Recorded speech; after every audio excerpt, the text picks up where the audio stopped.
The night was a bolt of deep blue velvet, wrapping Philadelphia in a soft, sleepless embrace. Overlooking the Delaware River, an exclusive restaurant on the top floor of a skyscraper had been bought out for the evening by David Davenport. Beyond the immense floor-to-ceiling windows, the glittering skyline of Center City was a flowing river of starlight, so close it felt as if you could reach out and touch it. Tonight was David and Clara's 6th anniversary. Unlike the intimate celebrations of previous years, the restaurant was alive with chatter and laughter. Dozens of their mutual friends had been invited, and they gathered in small groups, sipping champagne and speaking in low, excited tones. Every face wore the same knowing smile. They were all witnesses to the grand proposal about to unfold. Clara knew nothing. When David led her by the hand into the restaurant, she was met with a roar of cheers and a shower of confetti. Her eyes widened in surprise as she took in the sea of familiar, smiling faces, a wave of emotion washing over her. "David, you." She turned to the man beside her, her eyes welling up. 6 years, David said, his voice a low murmur, his gaze filled with a profound affection that seemed to have no end. "I wanted all of our best friends to be here to share this with us." The party's atmosphere soared. Exquisite food, fine wine, the joyous laughter of friends. It was all as perfect as a dream. Suddenly, the lights dimmed. A single spotlight hit a large screen at the front of the room. A video began to play, one David had spent months secretly editing. It started with a grainy photo from their first meeting in a college club, then shifted to a snapshot of them by the ocean on their first trip. There were clips of him bringing her a hot meal when she worked late, and of her clumsily taking care of him when he was sick. Scene by scene, year by year, the small moments of their 6 years together flowed into a warm river of time. The video ended on a close-up of David's face. He looked directly into the camera and said, his voice earnest, "Clara, meeting you 6 years ago was the greatest luck of my life. For these 6 years, you have been my entire world. For the next 60, I hope to become yours. Will you let me?"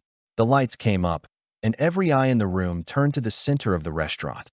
David, holding a massive bouquet of red roses, walked toward Clara step by step. His friends parted silently to form an aisle, their faces beaming with anticipation that he stopped in front of her, handed her the roses, and then pulled a small, velvet box from his pocket. Under the watchful eyes of everyone present, he dropped to one knee. "Clara," his voice trembled slightly with emotion, but it carried clearly through the room. "We've given each other the best years of our youth. In this city, you are my only family, my only home. I love you. I want to give you a home, a real home that belongs to us." He opened the box. A brilliant diamond ring lay nestled inside, flashing with a light that was almost blinding. "Marry me. Please. Marry him. Marry him. Marry him." The cheers and chants of their friends swelled like a tide, surrounding Clara.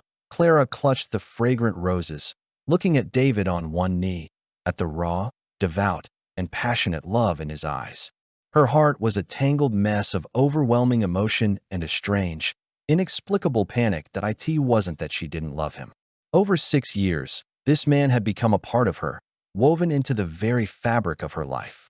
But there was a corner of her heart she didn't dare examine too closely, a place where a blurry shadow lived, along with a distant, uncertain promise in a setting so grand, so public, under the scorching gaze of all their friends. She couldn't bring herself to say no. But just as surely, the words, "I do," were caught in her throat, refusing to come out. Her hesitation, which to everyone else lasted only a few seconds, felt like a century to David.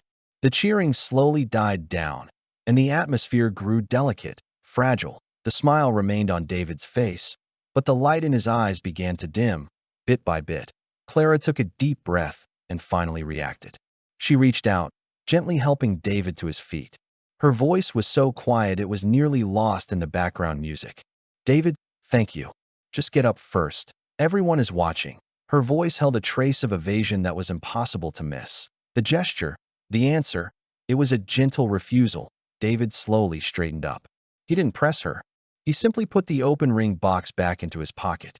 Turning to face his friends, whose expressions were a mixture of confusion and disappointment, he raised his glass, forcing a smile. Thank you all for coming to witness this.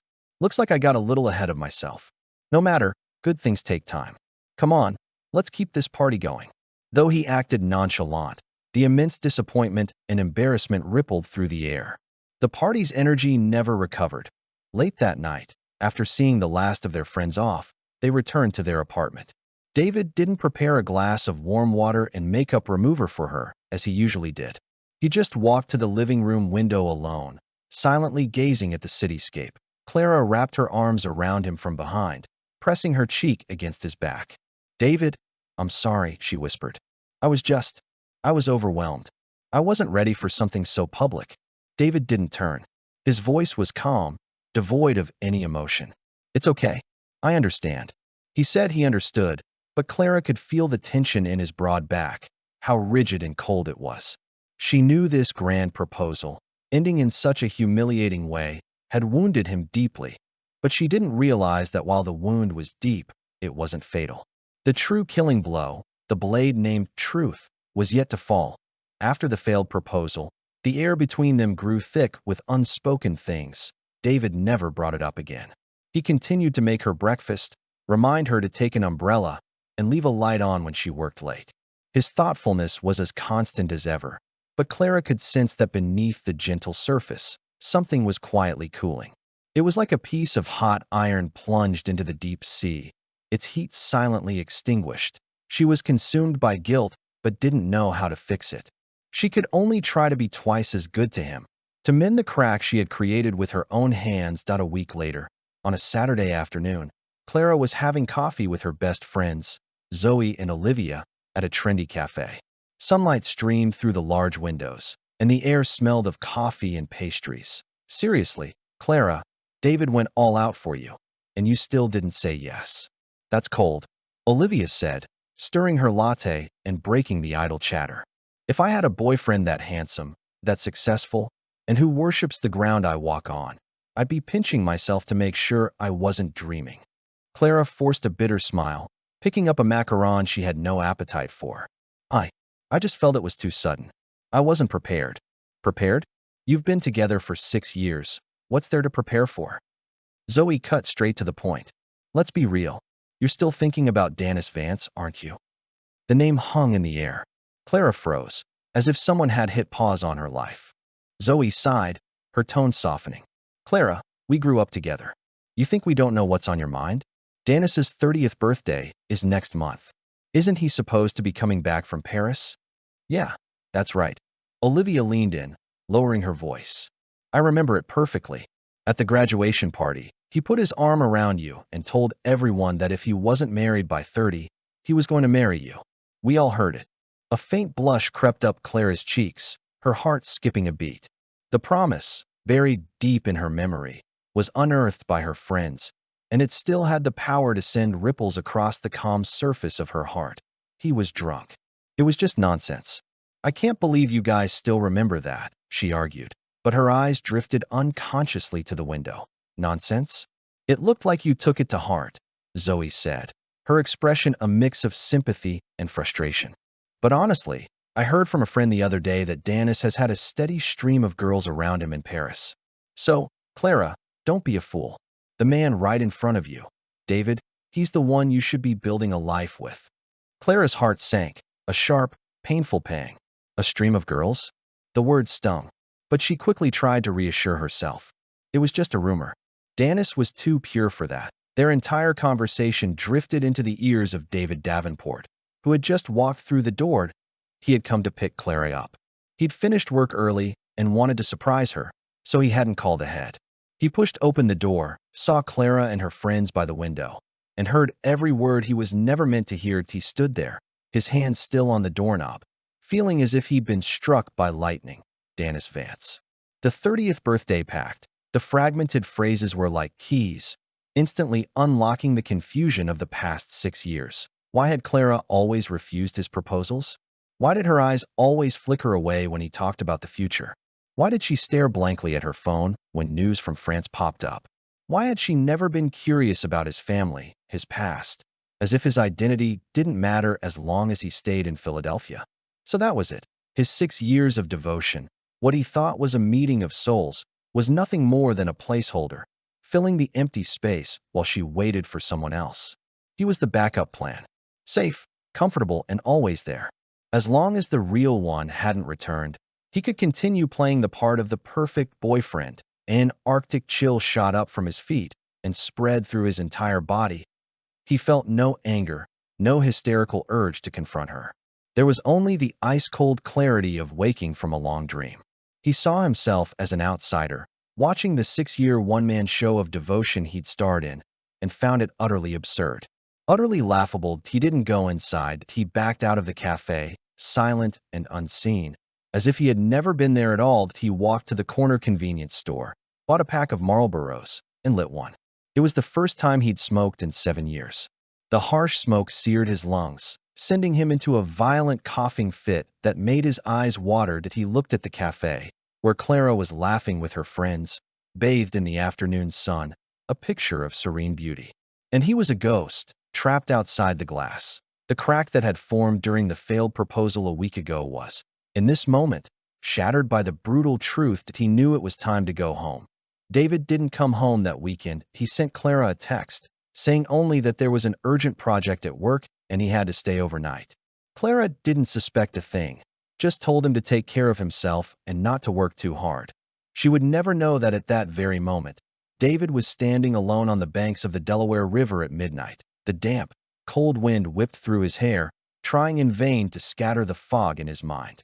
He stared at the glittering lights of the city skyline, the same lights that had once felt so welcoming, the lights of a home he thought he would build. Now, they were just a blinding, alien glare. 7 years. How many 7 years does a person get in a lifetime? He thought of himself 7 years ago. 23, full of pride and ambition, the celebrated only son of the Davenport family of Los Angeles. His life had been mapped out for him. Join the family business, become its leader, marry Maya Sterling, the daughter of an equally powerful family, inherit a billion-dollar empire, and live a predictable, glamorous life. But he had despised that prearranged existence. He craved independence, a love that was pure and untainted by money or power. He had fought bitterly with his domineering father, ready to sever all ties with his family. He had even cruelly pushed away the girl who had followed him since childhood, the girl whose eyes held nothing but him, Maya Sterling. He remembered her tear-filled eyes as he was leaving. "David, wherever you go, I'll wait for you to come back." He had dismissed it as a childish fantasy, boarding a plane to Philadelphia without a second glance. He had hidden his name, shed every habit of a rich man's son, and started from scratch in a strange city. And then he met Clara. Clara was like a ray of light in those difficult early days. Her simplicity, her goodness, her dreams for the future, they made him believe he had finally found the soulmate he had been searching for. He gave her everything, gladly. He thought the world he had built with his own hands was the future he wanted. How ridiculous! He had escaped one cage only to build another for himself, one even more humiliating. The pure love he had sought was a carefully constructed lie from the very beginning. He was just a stopgap in Clara's long wait, a fully functional, emotionally stable boyfriend. A tidal wave of disappointment and disillusionment crashed over him. He took out the pack of Marlboros, only one missing, and lit another. Through the swirling smoke, he saw Maya Sterling's clear, determined eyes. He had deliberately avoided thinking about her for years, but now, her image was painfully sharp in his mind. Maybe there was no such thing as pure love in this world. There was only a calculation of value, a weighing of pros and cons. Clara was waiting for Dannis, and Maya, maybe she was still waiting for him, deep inside him. The world he had suppressed for 7 years began to roar back to life. He threw the cigarette to the ground, took out his phone. The screen's glow illuminated his sharp features and the cold finality in his eyes. He scrolled to a number buried deep in his contacts, labeled Father. After a moment's hesitation, he pressed dial. The phone rang for a long time before it was answered. A stern, aged voice came through the line. "Hello, Dad. It's me." David's voice was hoarse. There was a pause on the other end, a hint of surprise. "I see." David closed his eyes, summoning all his strength to say the words, one by one. "I agree to your previous arrangement. I want to see Maya." Another long silence followed. So long David thought his father had hung up. Finally, a barely audible sigh came through the phone, a sigh of relief mixed with a pang of regret for his son's years of exile. Good. Maya is a good girl.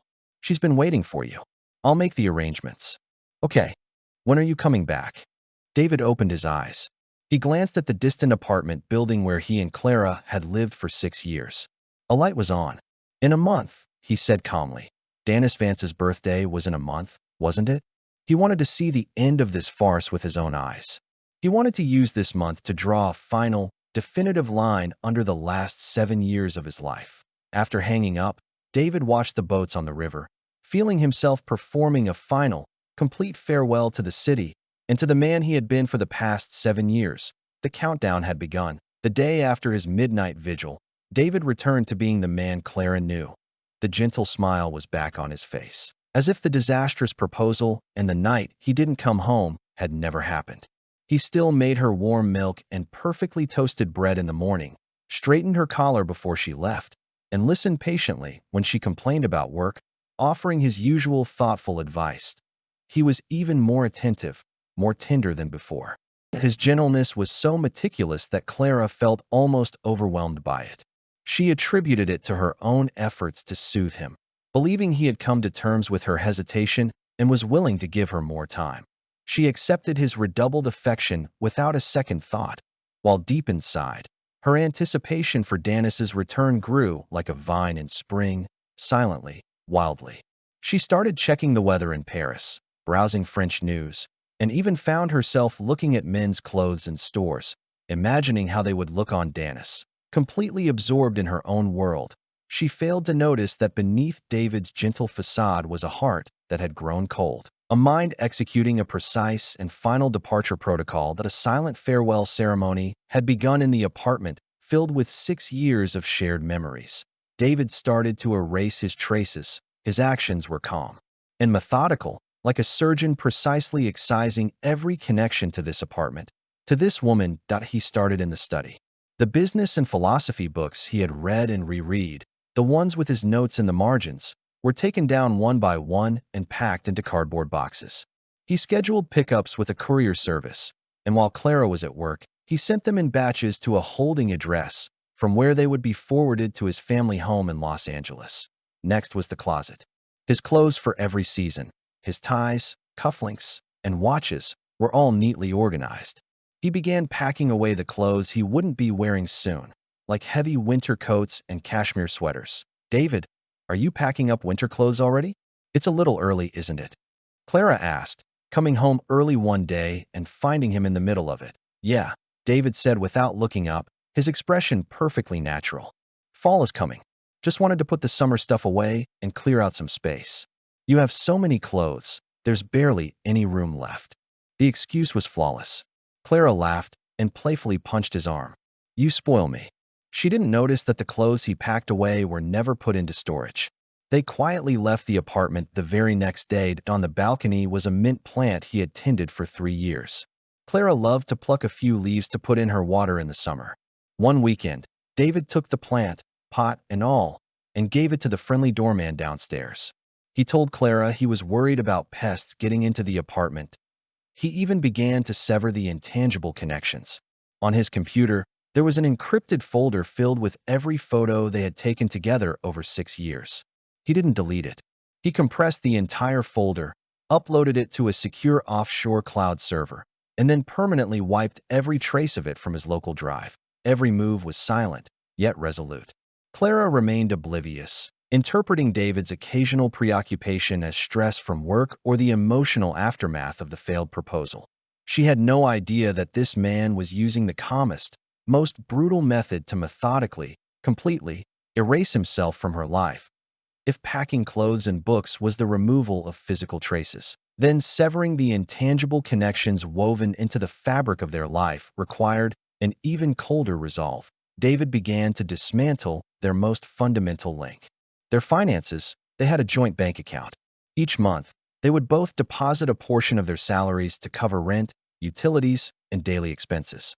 For 6 years, this account had chronicled every detail of their life together, from a simple dinner to a vacation.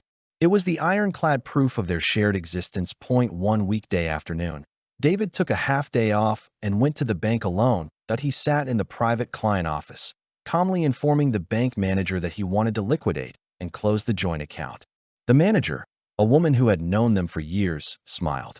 "Mr. Davenport, are you and Miss Evans preparing to buy a house? Getting your finances in order?" "No." David's voice was flat. "We're separating." The manager's smile froze. She mumbled an apology and quickly got to work. David watched the transaction history scroll across the screen. Every entry had once represented a moment of warmth, but now they were just a string of cold numbers. He carefully calculated Clara's portion of the funds, down to the last cent. Then, from his personal account, he transferred a sum far exceeding that amount into the joint account. The extra money was his severance package for her. 7 years of her youth, 6 years of her companionship. He decided to settle it in the most worldly, most hurtful way possible. He needed to ensure that from this day forward, there would be no financial ties between them. After that, he used his own card to prepay all of the apartment's expenses for the next year: rent, condo fees, utilities, internet. He wanted to make sure that in the days without him, she wouldn't face any sudden material hardship. It was perhaps the last and cruelest kindness he could offer, clearing every obstacle from her path so he could leave more cleanly, more completely. After leaving the bank, he sat down at a street-side cafe and booked a flight on his phone. Departure: Philadelphia, PHL. Destination: Los Angeles, LAX. Date: 1 month from today, on Dannis Vance's 30th birthday. Time: 8:00 p.m. That he had calculated the timing perfectly. He would make Clara one last dinner, see her off to the birthday party she had been anticipating for so long. Then, he would have enough time to return to the apartment, grab the small bag he had already packed, and head to the airport. While she and her true love were potentially living out their fairy tale, he would vanish from her world for good. The final step was the farewell. That he went home. Clara was still at work. The apartment was empty, but her presence was everywhere. He went into the bedroom and took a simple, elegant piece of stationery from the nightstand drawer. He had wanted to write so much. He wanted to question, to accuse, to pour out all the hurt and resentment of the past 7 years onto the page. But when he picked up the pen, he realized it was all meaningless.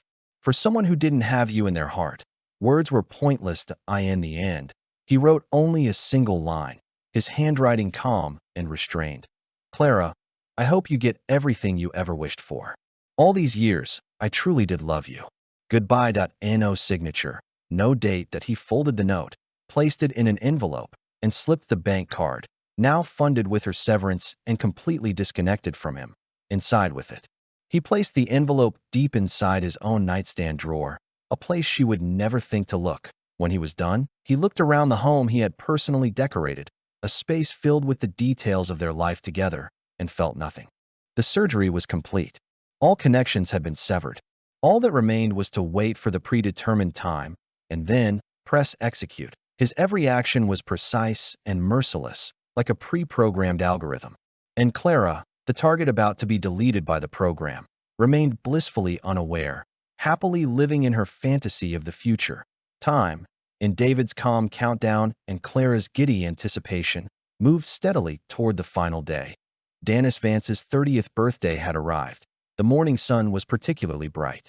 David woke up early, just as he had for the past 2,000 days. He made Clara her favorite breakfast: soft-boiled eggs with perfectly crisp bacon and a small fruit salad. Clara woke to the aroma of food filling the apartment, her mood so bright she felt like humming.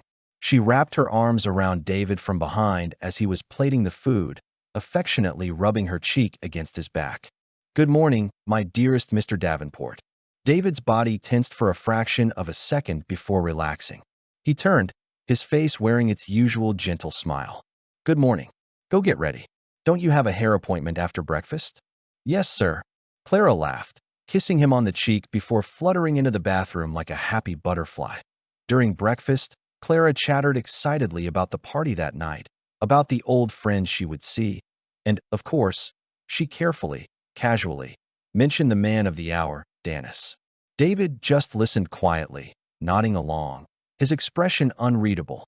"By the way, I'll be back late tonight. so you don't have to wait up for me," Clara said, finishing her milk. "Okay," David nodded, then added, as if it were an afterthought, "It works out anyway. I have to go on a business trip this afternoon. I'll be gone for 3 or 4 days." "Oh, so sudden." Clara was a little surprised, but didn't think much of it. "It was just work." "Yeah, it's an urgent project," he lied, his face a mask of sincerity. Clara, suspecting nothing, just reminded him, "Well, take care of yourself while you're away. Make sure you eat on time." "I will." That morning, Clara dressed up, putting on the expensive new dress she'd bought a few days earlier, and went to a high-end salon to get her hair and makeup done. She had to look perfect, dazzling, for her reunion with Dannis. After she left, the apartment fell silent. David methodically cleared the table, placing the dishes in the dishwasher. Then he went into the bedroom and pulled a small suitcase from the back of the closet. Inside were only a few changes of clothes and his essential documents. He took one last look around their home. All his traces had been erased. The space was so clean it looked like a showroom model that had never been lived in. He walked to the nightstand, opened the drawer, and placed the envelope with the letter and the bank card in the most conspicuous spot. With that, he closed the apartment door behind him, pulling his suitcase, and left without a shred of sentimentality at T2 in the afternoon. David arrived at Philadelphia International Airport. He didn't go to the VIP lounge. He just sat in the bustling terminal like any other traveler. He opened his phone. A message from Clara, sent a few hours ago, popped up. It was a selfie of her at the salon. The caption read, "So excited for tonight's party." Heart emoji. David stared at her smiling face, his own expression blank. His finger hovered over the screen for a moment before he decided not to reply. He opened his contacts and, one by one, deleted the few friends and colleagues he had in Philadelphia. Then he powered down the phone and used a small pin to eject the SIM card. He looked at the tiny chip, the vessel of his entire social existence for the past 7 years. Without hesitation, he snapped it in two. He stood up, walked to a nearby trash can, and dropped the broken chip and the ejector pin inside. They made a soft, final sound. The boarding call for his flight began to echo through the terminal. David picked up his suitcase and merged with the stream of passengers. As the plane's engines roared to life, it taxied down the runway, accelerated, and finally lifted into the air. Through the window, Philadelphia, the city he had once loved and where he had been so deeply hurt, shrank rapidly below him. The towering buildings, the crisscrossing streets, all blurred and were eventually swallowed by a thick blanket of clouds. "Goodbye, Clara. Goodbye to the last 7 years of my life." The plane banked south, toward the home he had left 7 years ago. Toward Los Angeles, as night fell. The city lights bloomed in the grand ballroom of a top private club in downtown Philadelphia. The air was thick with perfume and the clinking of glasses. Dannis Vance's friends had booked the entire venue for his lavish 30th birthday party. Clara was, without a doubt, one of the night's brightest stars. She wore a perfectly tailored champagne-colored gown that accentuated her slender figure and made her skin glow. Her long, curled hair cascaded over her shoulders, and her makeup was flawless. Under the brilliant lights, she was breathtaking. She moved gracefully through the crowd, a glass of champagne in hand, greeting old friends. Everyone who saw her offered a knowing, congratulatory smile. "Clara, you look stunning tonight. I think we'll be hearing good news soon, huh?" "Definitely. We're all waiting for that wedding invitation from you and Dannis. We all remember the 30-year pact." Dannis wouldn't forget. The teasing and jokes made Clara blush, but her heart was filled with a honeyed sweetness. She deflected with a "don't be silly," but the anticipation in her eyes was impossible to hide. She was certain that tonight, her 7-year wait would finally come to a perfect end. She didn't even think to send David a text to ask if he'd arrived safely at his destination. Her entire world was consumed by the impending fulfillment of her dream. At 8 o'clock sharp, the man of the hour, Dannis Vance, made his grand entrance to a chorus of cheers. He was just as dazzling as she remembered. A tailored designer suit, perfectly coiffed hair, and a handsome face with a confident, slightly roguish smile. Time had been kind to him, adding a layer of mature charm without diminishing his good looks. His eyes scanned the crowd, landing precisely on Clara. He gave her a brilliant smile. Clara's heart pounded in her chest. She raised her glass in a silent toast, her own smile growing even brighter. This was the smile she had waited 7 years for. The party reached its peak after Dannis's arrival. Music, wine, and laughter intertwined. Finally, after the cake was cut, Dannis took the microphone and stood at the center of the stage. The room fell silent. All eyes were on him, especially Clara and her friends, who nervously gripped each other's hands, holding their breath. "Thank you all so much for coming to celebrate my 30th birthday with me." Dannis's voice boomed through the speakers. "It's great to see so many old friends. All those years in Paris, what I missed most was times like these with all of you." He paused, his gaze sweeping over Clara again, a playful glint in his eyes that Clara's heart was in her throat. 30 is a big milestone for me. They say at 30, a man should have his life in order. And tonight, I want to take care of the most important thing in my life. This was it. He was going to say it. Clara's nails dug into her palms. Dannis turned and extended his hand toward the side of the stage. In a voice filled with tenderness, he said, "Darling, come on up." To the astonishment of everyone, a beautiful French-Chinese woman in a black evening gown walked gracefully onto the stage and placed her hand in his. She was stunning, but her beauty carried an air of condescending appraisal. Dannis held her hand tightly, pulling her to his side. Then, he announced to the entire room, "I'd like to formally introduce you all to my fiancée, Elaine. We'll be getting married next month in Paris."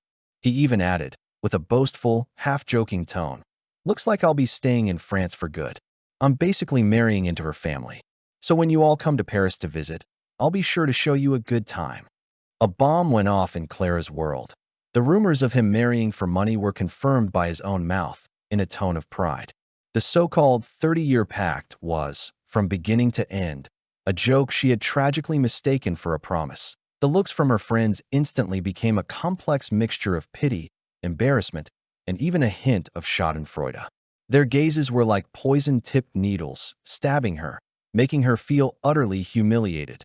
The chatter of the crowd, the music, the laughter of Dannis and his fiancée, it all faded into a dull, roaring buzz in her ears. She didn't know how she managed to push her way out of the crowd. She fled like a defeated soldier, stumbling away from the ballroom that had suddenly become a suffocating chamber of her own making. The cold night air hit her face, bringing a sliver of clarity to her chaotic mind. She wandered aimlessly down the Philadelphia streets, tears streaming uncontrollably down her face. And in that moment, for the first time, the image of David Davenport rushed into her mind. Unbidden, sharp, and overwhelming. She remembered the 6 proposals, each one more heartfelt than the last, the final one a gamble with his entire pride. She remembered his daily devotion, the light he left on for her late at night, the medicine and warm water he brought her when she was sick, the trivial preferences she mentioned offhand that he committed to memory. She remembered the way he looked at her, his eyes always full of love and acceptance. She had cherished a careless joke from Dannis for 7 years, treating it as gospel. She had enjoyed David's all-consuming love for 6 years, taking it completely for granted. A gut-wrenching regret and a terrifying panic seized her heart. She stopped abruptly, frantically hailing a cab. She had only one thought: go home. Go back to the home she shared with David. She had to see him right now. She had to hold him and tell him she was wrong, that she loved him, that it had always been him. She desperately needed David's embrace to confirm she hadn't lost everything. The taxi sped through the night, racing toward the address that was so familiar, yet now so desperately craved. The taxi flew through the midnight streets, the city's neon lights blurring into streaks of color, mirroring the chaos in Clara's heart. She clutched her phone, her fingertips ice cold. The entire ride, she rehearsed what she would say when she saw David. She would apologize, she would cry, she would tell him how foolish she'd been, and she would beg for his forgiveness. She decided that the moment he opened the door, she would throw herself into his arms and never let go. David had said he was going on a business trip for a few days, but Clara had a powerful, almost superstitious feeling. He was home. He had to be. This was his way of punishing her, of waiting for her to come home and admit she was wrong. That as long as she apologized, everything would be okay. It had to be. Clinging to this fragile hope, the taxi finally pulled up to her familiar apartment building. With trembling hands, she paid the driver and practically fell out of the car, scrambling into the lobby. Every floor the elevator passed was another moment of agony. Ding. 30th floor. She burst out of the elevator and stumbled to her front door, her shaking fingers punching in the code she could enter in her sleep. Her birthday. The door clicked open. She was met not with the warm glow of a lamp and the familiar figure she longed for, but with a dead, silent darkness and a chillingly cold air. David? David? I'm home, she called out, fumbling for the light switch on the wall. The lights flickered on, illuminating the living room. Clara froze. The apartment was empty. It was too neat, unnervingly so, with the sterile, impersonal feel of a showroom. The air lacked any trace of life, carrying only the cold scent of her own perfume and despair. A souvenir from the party. A wave of panic seized her as she looked around in the study. David's once-packed bookshelves were now half-emptied on the balcony. The mint plant he had carefully tended for 3 years was gone in the walk-in closet, his side. The clothes, the ties, the watches, everything was gone, leaving only empty hangers and bare shelves. In a single day, the home had been stripped of every trace of David Davenport. So clean it was as if he had never lived there at all. No, it couldn't be. Like a madwoman, Clara ran into the bedroom. She lunged for the bed and yanked open the drawer of David's nightstand that a plain white envelope lay inside. Her hands shook so badly she could barely pick it up. She tore it open. A bank card and a folded piece of stationery fell out. With trembling fingers, she unfolded the note. There was only a single line, written in David's familiar, calm, and restrained hand. Clara, I hope you get everything you ever wished for. All these years, I truly did love you. Goodbye. No questions, no accusations, not even a hint of anger. Just a farewell so cold it burned. The bank card felt like a branding iron in her hand. No, it can't be, she whispered, the color draining from her face. She snatched her phone, frantically dialing the number she knew by heart. She prayed it would connect, even if all she heard was his cold, angry voice. But the voice that answered was robotic, devoid of all emotion. The number you have dialed is no longer in service. No longer in service. The words were like a sledgehammer, shattering the last remnants of her desperate hope. He had changed his number. He had closed their joint account. He had cleared out all of his belongings. He had left her money and a farewell letter. He wasn't just angry. He wasn't waiting for an apology. He was really gone. He had vanished from her life in the most absolute, most final way possible, leaving no loose ends. It was only in that moment that Clara truly understood what she had lost. She hadn't just lost a boyfriend. She had lost the son, the heir, the foundation of her entire life for the past 7 years. She had personally pushed away the only person in the world who had ever treasured her like she was priceless. The tidal wave of regret and despair crashed over her, swallowing her whole. Her legs gave out, and she collapsed onto the cold floor, letting out the heartbroken, gut-wrenching sobs she had held back all night. The sound echoed in the empty apartment, but there would be no warm embrace to wipe her tears away. Not anymore. While Clara was breaking down in her Philadelphia apartment, David's flight was making its smooth descent into Los Angeles International Airport. As he stepped out of the terminal, he was greeted by the familiar, warm, dry air. A black Bentley was waiting at the curb. A distinguished, gray-haired man in a tailored suit immediately walked over. "Young master, welcome home," said Arthur, the Davenport family's long-serving head of staff. "Arthur, thank you for coming," David nodded. The 7 years apart hadn't created any distance between him and the man who had watched him grow up. He settled into the plush back seat as the car glided toward the family estate in Bel Air. The scenery outside was a world away from Philadelphia. Dense skyscrapers, winding canyon roads, and the distant shimmer of the Pacific Ocean. This was where he belonged. When he arrived, his father, Harrison Davenport, was waiting in his study. There were no lengthy greetings. Harrison simply gave his son a long, hard look and clapped him on the shoulder. "You're back. That's what matters. Go take a shower, change your clothes. We're having dinner at the Sterlings tonight." David didn't object. He knew this was the first item on the agenda of his return. That evening, dressed in an impeccably tailored suit, David was once again the poised and polished heir to the Davenport fortune. He followed his father into the Sterling family's grand estate. The Sterlings and the Davenports were old family friends, their mansions not far from each other. The Sterling garden was aglow with lights, the air fragrant with the scent of jasmine. In a gazebo in the garden, he saw Maya Sterling. She was not some pampered heiress. She wore a simple, elegant white dress, her long hair flowing down her back. With minimal adornment, she possessed a quiet, graceful aura. She sat there peacefully, like a jasmine flower blooming in the moonlight. She turned at the sound of their footsteps. The moment her eyes met David's, her clear, calm gaze ignited with an unmistakable joy and a deep, longing affection. 7 years had passed. The shy girl who used to follow him around had blossomed into a poised and elegant woman. David, she stood and said his name softly.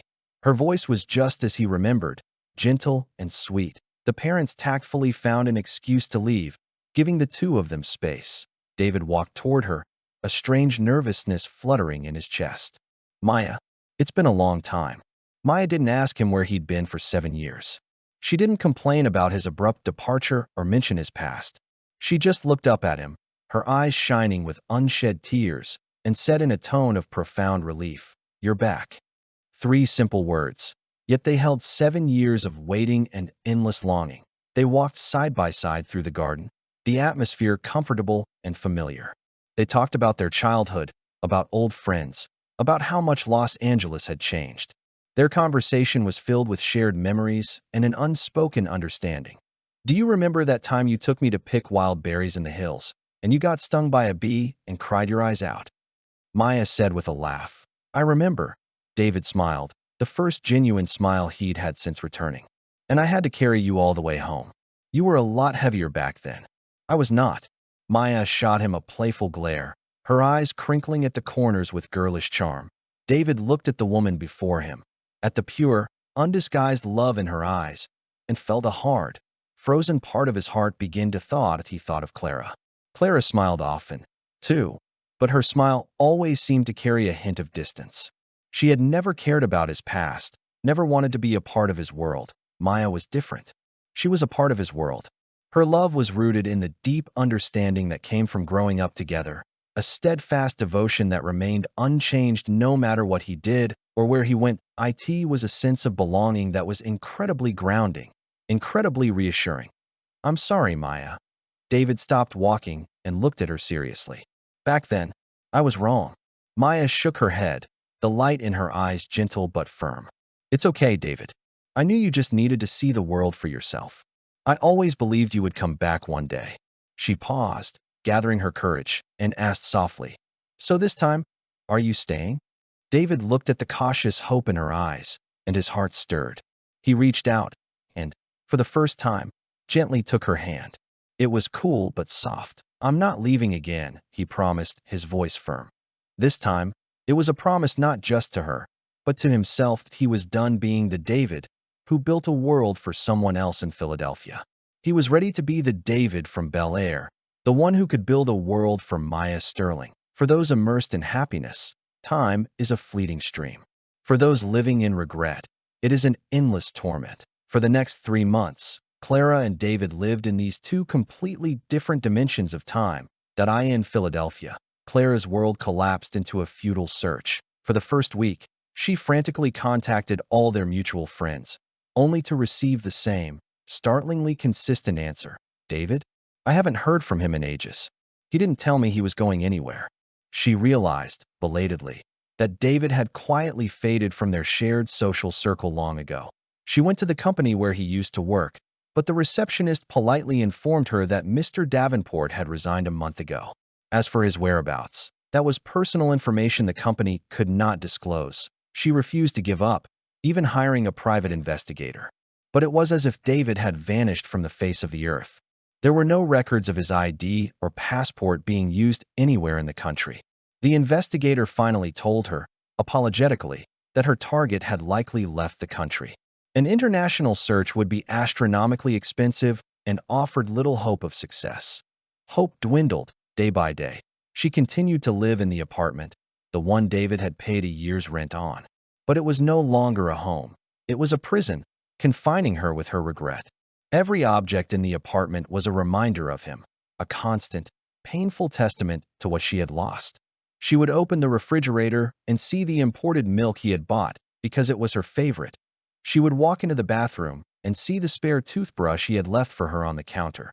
She would lie in bed, and the faint, clean scent of him seemed to linger in the air. He had arranged everything for her, but he had taken himself away. The immense pain and longing made her gaunt. She suffered from insomnia, lying awake all night, replaying the last 6 years in her mind. She lost weight rapidly, her clothes hanging loosely on her frame. At work, she made constant mistakes. Her once proud career ambition, without David's steady support, proved to be fragile.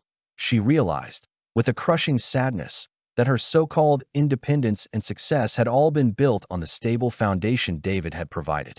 Once that foundation was gone, her life began to crumble. Meanwhile, in Los Angeles, David's life was a stark contrast to Clara's gray despair. He was being reborn. His relationship with Maya, fueled by shared history and family approval, quickly rekindled. It was stronger now, deeper than the innocent crush of their youth, fortified with the certainty of adulthood. Their courtship became a familiar sight in the exclusive circles of Los Angeles society, at the Santa Anita racetrack. Maya, wearing an elegant hat, would cheer alongside him for the Davenport family's thoroughbreds. David would watch the sunlight on her excited face and find himself smiling with a tenderness he didn't even know he possessed. They would go sailing on the family yacht. As David stood at the bow, pointing out the family's vast real estate holdings along the coast, Maya would stand quietly by his side, her eyes filled with admiration and love.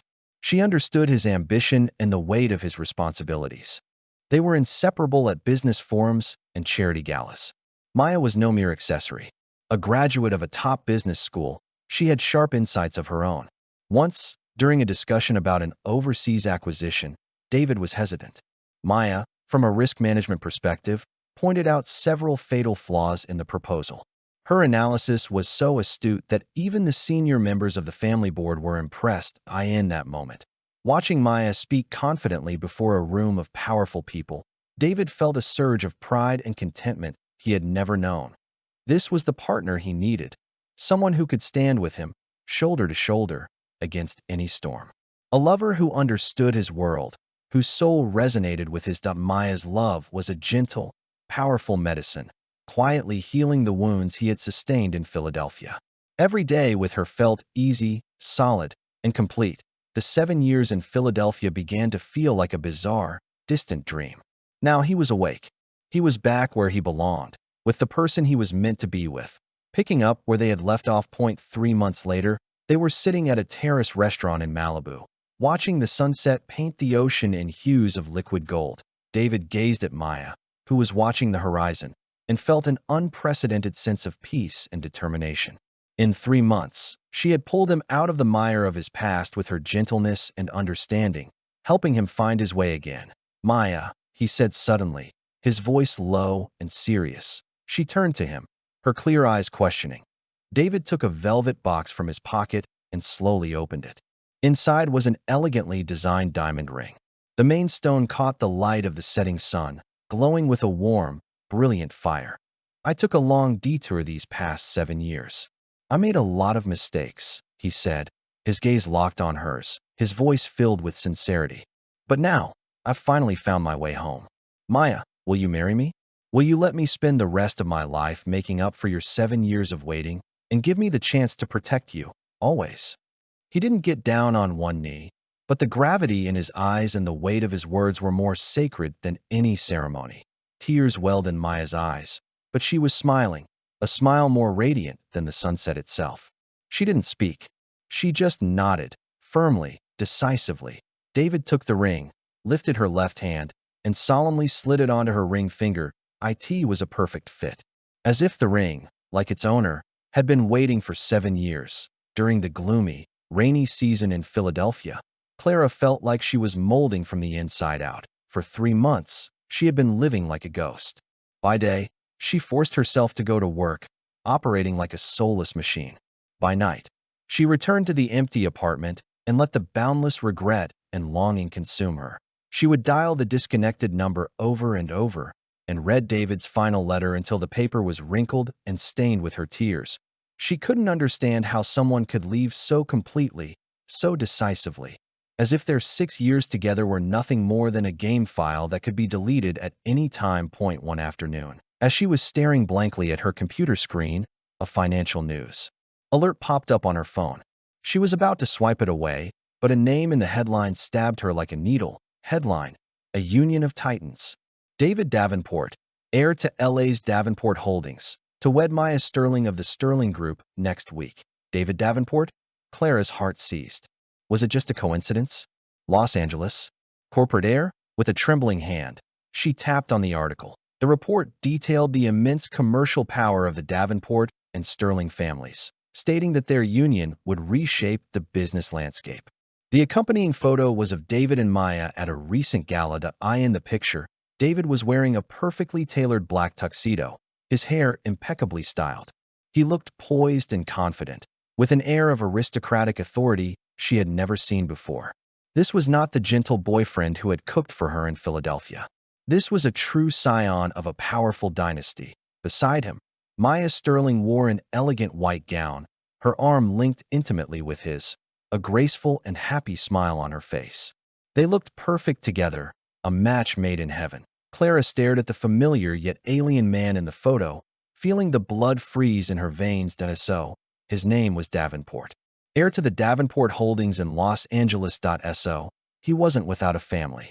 He came from a world so far above her, she couldn't even imagine it. So, 7 years ago, he hadn't arrived in Philadelphia with nothing. He had abandoned a billion-dollar empire that was his for the taking. He had given up everything for her, and she had treated him like a disposable backup plan. A crushing sense of absurdity and an even deeper regret seized her, squeezing the air from her lungs. She finally understood. She hadn't just lost a lover. She had lost a completely different world, a world that could have been hers, a world she had thrown away with her own 2 hands. It wasn't fair. An intense, overwhelming feeling of injustice sprouted from the depths of her despair. Why? Why did that Maya Sterling get him so easily? That place, by his side, should have been hers. If it weren't for Dannis, if she hadn't been so stupid, she would be the one standing next to him, receiving the congratulations of all of Los Angeles. Once the thought took root, it was impossible to stop. She couldn't let it end like this. She couldn't accept such a total defeat. She had to find him. She had to go to Los Angeles. She had to win him back. This desperate, crazy idea became the last piece of driftwood she could cling to in her sea of despair. It ignited a twisted spark in her once dead eyes. She shot up from her chair, ignoring the startled looks of her colleagues, grabbed her bag, and ran out of the office. She went back to the apartment and took the bank card David had left from the drawer. She would use his money to buy a ticket to Los Angeles, to make one last, desperate attempt to get him back. She had already lost everything. She had nothing left to lose. The Davenport Sterling engagement party was held in the grand ballroom of the Regent Grand Hotel, the most luxurious venue in Los Angeles. That night, half of the city's elite were gathered there. The scene was magnificent. Massive crystal chandeliers cast a brilliant glow, and a string quartet played softly in the background. Every detail spoke of the host's immense wealth and prestige. David, in a tailored white tuxedo, looked sharper and more handsome than ever. He and his fiancée, Maya, moved gracefully through the crowd, accepting congratulations from all sides. Maya wore a matching mermaid-style gown, and around her neck was the Star of Dawn, a stunning yellow diamond necklace that was part of the Davenport's engagement gift. She was radiant, a blissful smile never leaving her lips. They were a perfect match, destined for each other. It was at this moment that Clara appeared at the ballroom entrance, a ghost completely out of place in the lavish celebration. She wore an ill-fitting black dress she had bought in a hurry, her hair messily tied back, her face pale and haggard. She had no invitation. She had slipped in by tailing a media crew through the entrance. The moment she stepped into the glittering world, she was stunned by the opulence. The guests were impeccably dressed, their conversations sophisticated. She could feel their subtle, disdainful glances, as if she were an ugly duckling that had wandered into a flock of swans. But a fierce obsession kept her going. She clenched her fists, her eyes scanning the crowd frantically for that familiar figure. Finally, she saw him on the dance floor. He was looking at Maya with a smile, his eyes filled with a possessive tenderness she had never seen before. He had never looked at her that way. Even when they were at their most loving, his gaze had always held a trace of uncertainty, of searching. In that instant, Clara understood with a heart-wrenching clarity. David loved Maya, and he loved her deeply. Jealousy and resentment gnawed at her heart like venomous snakes. She threw caution to the wind and pushed through the crowd, stumbling toward him. David. Her cry, thick with tears, shattered the ballroom's harmonious atmosphere. The music softened, the chatter died down, and all eyes turned to the unexpected intruder. David's smile faltered. He turned his head. When he saw it was Clara, a flicker of shock crossed his face, but it was quickly replaced by a cold, detached calm. Maya saw Clara too. She said nothing, but her hand tightened on David's arm. Clara finally reached them, shaking, tears streaming down her face. She grabbed David's other arm, her voice a desperate, tearful plea. David, I was wrong. I really know I was wrong. Please come back, okay? Come back to Philadelphia with me. I love you. It's always been you. I was so stupid, so foolish. Please, just forgive me this one time, please. Her cries were shrill and desperate, filled with a pathetic begging. But David's reaction was so calm it was cruel that he gently, but firmly, pulled his arm from her grasp. He looked at her, his eyes holding no anger, no resentment, not even a ripple of emotion. There was only the polite, distant courtesy one would show a stranger. Miss Evans, he began, the formal address instantly drawing an uncrossable line between them. I believe you're mistaken. Clara froze. She had not expected such a cold response. I am back where I belong, with the person I am meant to be with, doing what I am meant to do. David's voice was flat, but every word was a knife twisting in Clara's heart. As for us, that ended 3 months ago. He didn't spare her another glance. He turned, took Maya's hand, and pulled her protectively to his side in a clear display of ownership. Throughout the entire ordeal, Maya showed no hostility or panic. She simply looked at the woman who had come for her fiancé, and then, with poise and grace, she gave Clara a small, polite nod. It was the smile of a victor, calm, elegant, and radiating an unshakable power. It told Clara, without a word. You lost. You lost completely. No, it's not like that. Clara couldn't accept it. She tried to move forward again, but 2 security guards seemed to appear out of nowhere, blocking her path firmly but politely. Miss Evans, please leave. David didn't even look back. He led Maya back into the crowd of guests. As if the entire interruption had been nothing more than a passing breeze, the music swelled again, the guests resumed their conversations, and the ballroom returned to its previous state of glittering celebration. Only Clara was left, an outcast, politely but firmly escorted out of a world she could never hope to enter. The moment she was escorted through the grand doors of the ballroom, Clara felt all the strength drained from her body. The gilded doors closed behind her, sealing off 2 separate worlds. Inside was the brilliant, endless future of David and Maya.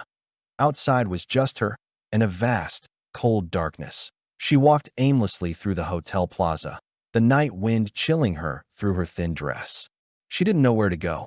In this bustling, foreign city, she was a complete and utter intruder. She wandered through the busy streets until she found herself on the Hollywood Walk of Fame, under the glow of the city lights. The view of the Los Angeles basin at night was heartbreakingly beautiful. The skyscrapers downtown glittered like a diamond-studded crown.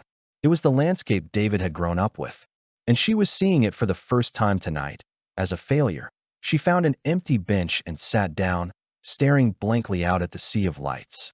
The scene in the ballroom played over and over in her mind. David's cold, distant eyes, his polite, cruel Miss Evans, Maya's calm, elegant, victorious smile. Every image was a sharp blade, slicing her heart to ribbons. She had lost. Utterly and without a shred of dignity. It was only then that she truly understood. David's departure hadn't been an impulsive act. It had been a calculated, rational retreat. The moment he decided to let go, he had completely erased her from his future.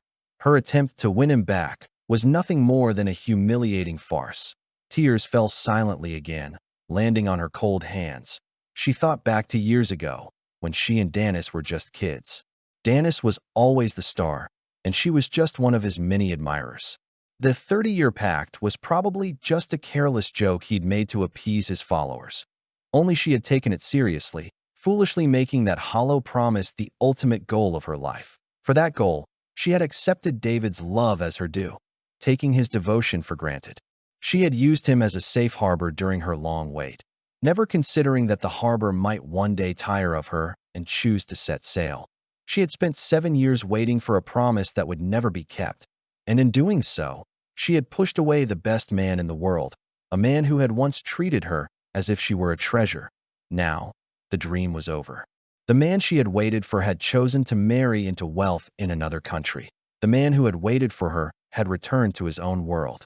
With a more suitable partner by his side in the end, she was the one abandoned by everyone. She finally understood the most foolish thing in the world: to build your faith on someone else's careless words while casting aside a priceless treasure of your own. The wind grew colder, making her shiver. She looked up at the glittering city lights, knowing that that brilliant world had nothing to do with her anymore. She would spend the rest of her life drinking the bitter cup she had brewed for herself, a vintage called regret. It was a taste that was cold, bitter, and would last forever, because she finally understood that some people, once you lose them, are gone for a lifetime.